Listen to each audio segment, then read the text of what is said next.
Hi வணக்கம் நண்பா நண்பீஸ். நீங்கள் உங்கள் அப்பாவுக்கோ அம்மாவுக்கோ இல்லை உங்கள் மனைவிக்கோ மாதம் மாதம் வாடகை கொடுத்து அந்த ரசீதை வச்சு ஹெச்ஆர்ஏ கிளைம் பண்ணி இன்கம் டேக்ஸில் பணத்தை மிச்சப்படுத்துவதாக இருந்தீங்கன்னா அப்போது உங்களுக்கான ஒரு முக்கியமான அப்டேட் வந்திருக்கு. இந்த வீடியோ ஃபுல்லாக பாருங்கள். ஏன்னா அந்த ஸ்மார்ட்டான ஐடியாவுக்கு இன்கம் டேக்ஸ் டிபார்ட்மெண்ட் இப்போது ஒரு பெரிய செக் வச்சுருக்காங்க சொல்லலாம்.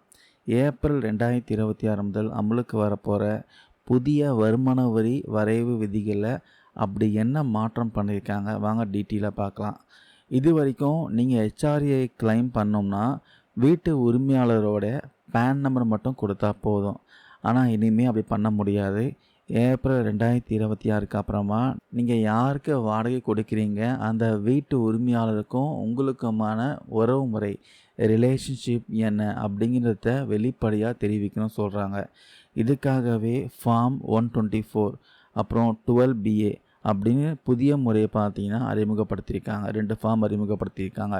உடனே எல்லாரும் அப்போ சொந்தக்காரங்களுக்கு வாடகை கொடுத்து ஹெச்ஆர்ஏ கிளைம் பண்ண முடியாதா கேட்கலாம். பயப்பட வேணாம், கண்டிப்பாக பண்ணலாம்.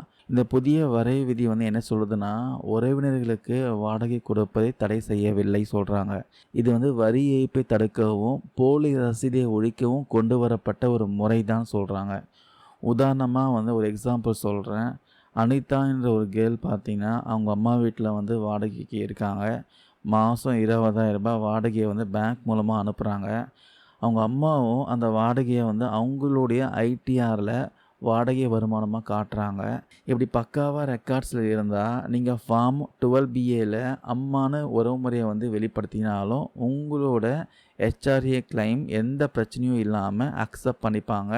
சரி, எதெல்லாம் செஞ்சால் இன்கம் டேக்ஸை மாட்டிப்போன்ட்டு ஒரு சில முக்கியமான பாயிண்ட்ஸ்லாம் ஷேர் பண்ணிக்காங்க.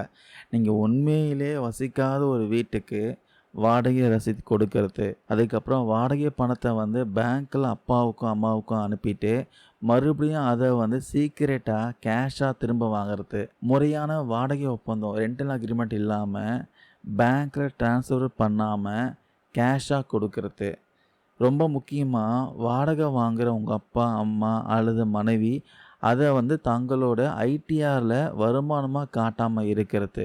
இப்படி தப்பான தகவல் கொடுத்து யார் கண்டுபிடிக்க போகிறாங்கன்ட்டு வரியை சேமிக்க நினச்சா பெரிய ஆப்பு காத்திருக்கு சொல்கிறாங்க.